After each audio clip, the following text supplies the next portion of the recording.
The plasma fire had taken everything. Jake Harlan stood in the smoking ruins of what had been his homestead for 7 years, his prosthetic arm hanging uselessly at his side, the circuitry fried by the electromagnetic pulse that had preceded the blaze.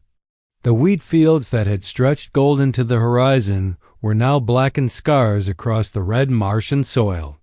His livestock pens were twisted metal. Even the old tractor, his most valuable possession, was a melted lump. He was 42, one-armed from the Proxima War and now completely broke. Mr. Harlan? The eviction drone hovered at eye level, its mechanical voice devoid of sympathy. Colonial Land Authority requires payment of 50,000 credits within 30 standard days, or this property will be repossessed. 50,000 credits. He had barely 300 in his account. That night, Jake sat in his temporary shelter, a prefab emergency pod the Colonial Relief had provided, and stared at his data pad. The loneliness crushed him harder than the debt. No family. No close friends in the scattered farming communities. Just him and the impossible task of rebuilding alone. The advertisement flickered across his screen. Galactic companions, find your perfect match across the stars. Jake had heard about the interstellar bride services. Desperate colonies use them to attract settlers. Struggling men use them to find companionship. It felt like admitting defeat, but what choice did he have? He scrolled through profiles with trembling fingers. Women from a dozen worlds seeking new lives on frontier planets. Then he saw her, Lyra, from Zorath. Her image showed navy blue skin that seemed to shimmer with an inner light, blonde hair cascading over elegant shoulders, and emerald eyes that held surprising warmth. Her profile was sparse, seeking honest partnership, willing to work. No expectations of luxury. Something in those eyes called to him. Jake's finger hovered over the selection button. What could he offer her? A burned farm and crushing debt? But the loneliness won. He submitted his application with brutal honesty. Disabled veteran, failed farmer, facing eviction. He attached a photo from before the fire, standing proud beside his wheat field, and wrote simply, I have nothing but land that needs love and a heart that still knows how to give it. The approval came within hours. Standard transport contract. Arrival in 3 weeks. Jake spent those weeks salvaging what he could, clearing the worst of the debris with his working hand, trying to make the emergency shelter somewhat presentable. He had no idea what she would think when she saw the reality of his situation, but he'd been honest in his profile. On the day of her arrival, Jake stood at the small landing pad, his stomach twisted in knots. The transport shuttle descended through Mars's thin atmosphere, and as the door opened, he saw her. Lyra was even more beautiful than her image, and absolutely, terrifyingly real. Lyra descended the shuttle ramp with fluid grace, a single travel case in her delicate hands. Her navy blue skin caught the Martian sunset, making her seem to glow. The blonde hair he'd admired in her photo fell in soft waves to her waist, stirring in the thin breeze. But it was her eyes, those impossibly green eyes, that held him captive as she approached. Jake Harlan? Her voice was melodic, with an accent that made his name sound like music. That's me. He extended his good hand, suddenly conscious of the dirt under his nails, the worn fabric of his only decent shirt. Welcome to, well, what's left of New Hope Farm. Her hand slipped into his, surprisingly warm despite the alien physiology. A tingle ran up his arm at the contact. Thank you for choosing me, she said softly. Those words, choosing her, nearly broke him. Didn't she understand? She was the prize here, not him. He gave her the tour such as it was. The charred fields, the twisted equipment, the emergency shelter that would be their home. With each revelation, he waited for disappointment to cloud her features, for her to ask about the next shuttle back. Instead, Lyra knelt in the ash, running her fingers through the soil. "Earth is hungry," she said. "But Earth remembers. It can grow again." That night, in the cramped shelter with its single sleeping area, Jake insisted she take the cot while he made a bed on the floor. Lyra protested in her gentle way, but he wouldn't hear it. Hours later, unable to sleep, Jake lay staring at the shelter's ceiling. He heard soft movement, then felt Lyra settle beside him on the floor, bringing a blanket. "Where I come from," she whispered, "it is considered rude to let your partner sleep alone." In the darkness, he felt her hand find his. Their fingers intertwined. "Lyra, I need you to understand something." His voice was rough.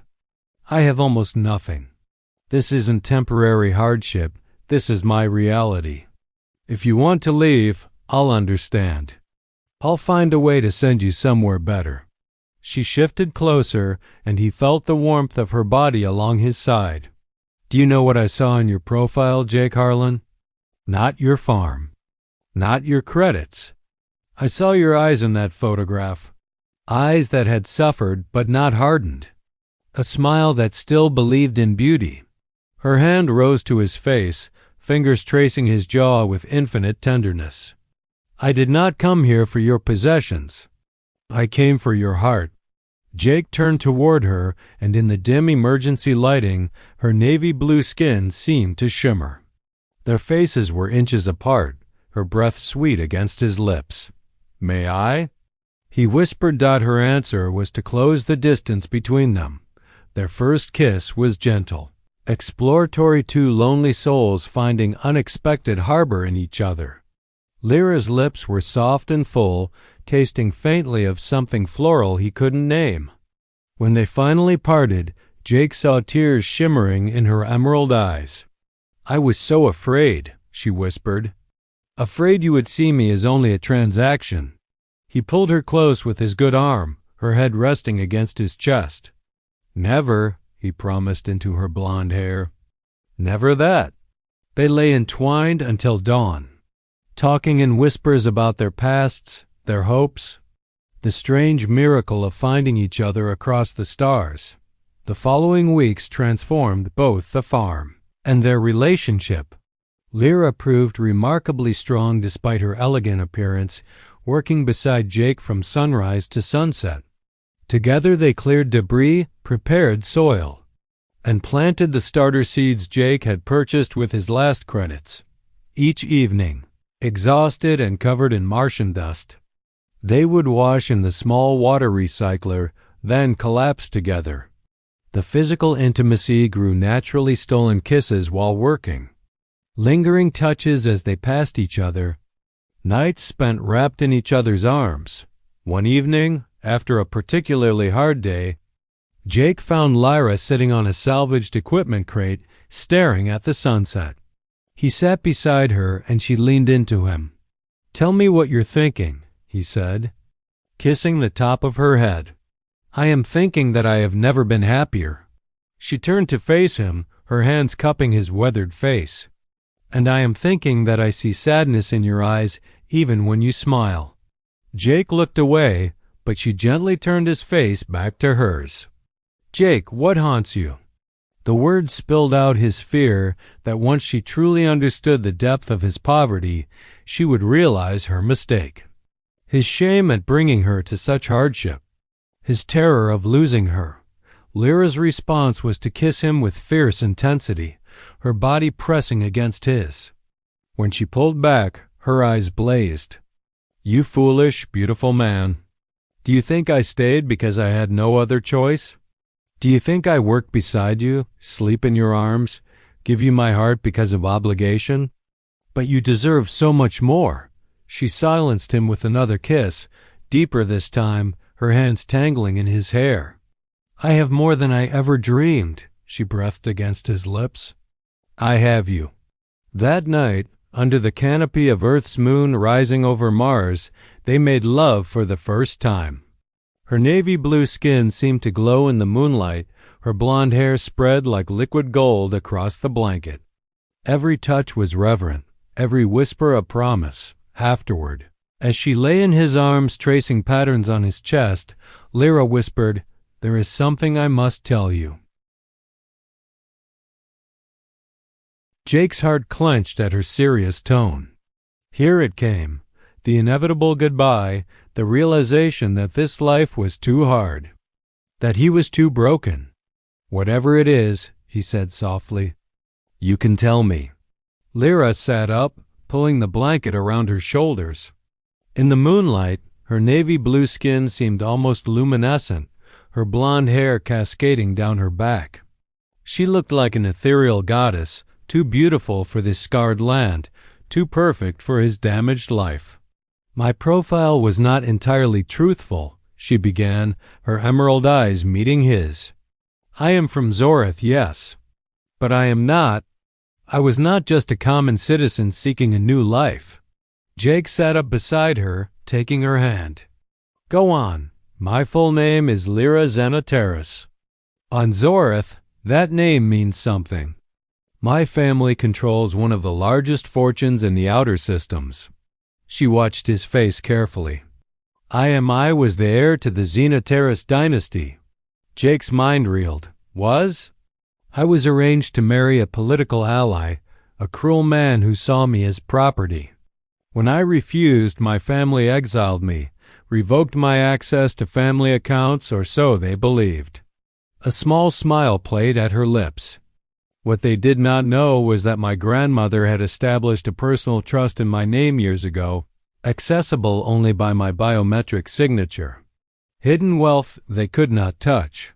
She produced a small holographic device from her travel case, the only possession she'd brought besides clothes.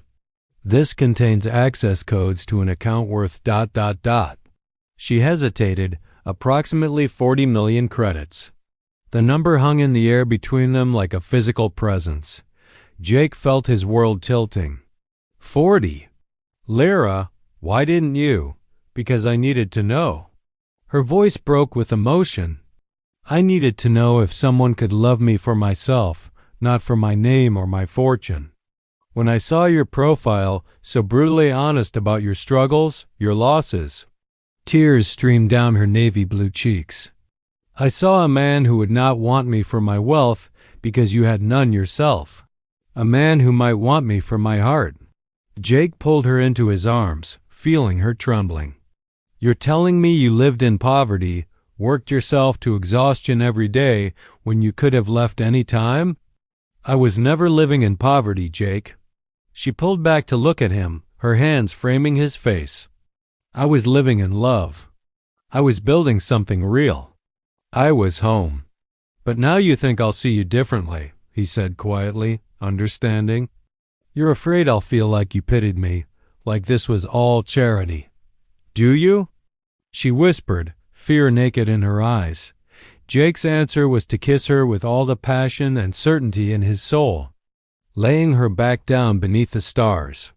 "Listen to me." "Lyra Xenoteris," Jake murmured against her lips, his body pressed along the length of hers. "I fell in love with a woman who knelt in ashes and saw possibility, who worked beside me without complaint, who held me through nightmares and whispered that I was worthy of love." He kissed her deeply. "That's who you are. The credits don't change anything." Lyra's emerald eyes searched his face, finding only truth there. "Then you don't mind if I use them? To restore the farm?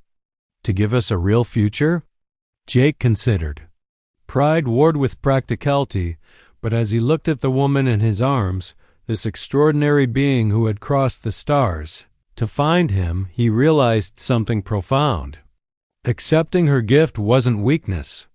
It was partnership. It was trust. "On one condition," he said. "We build it together. Every decision, every plan together. As equals." Her radiant smile was his answer before her kiss confirmed it. The transformation began within days. With Lyra's wealth, they installed advanced hydroponic systems that could produce crops year-round.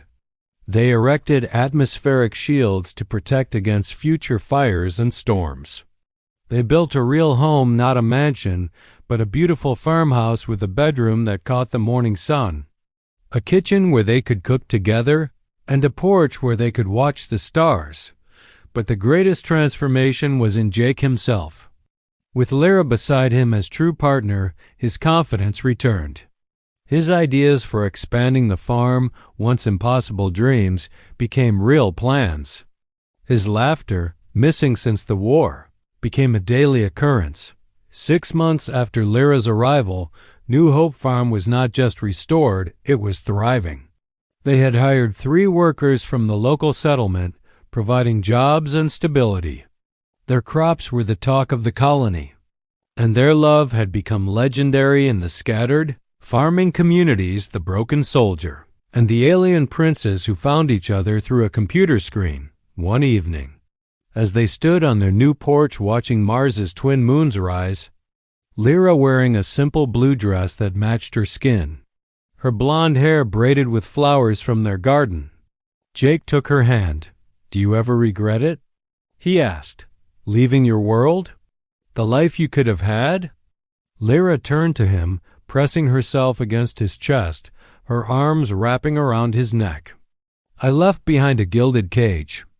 I found freedom." She kissed him softly. "I found love. I found home. And I found everything I never knew I was missing." Jake whispered back Dot as they kissed beneath the alien stars, their farmhouse glowing warm behind them, fields of green stretching to the horizon.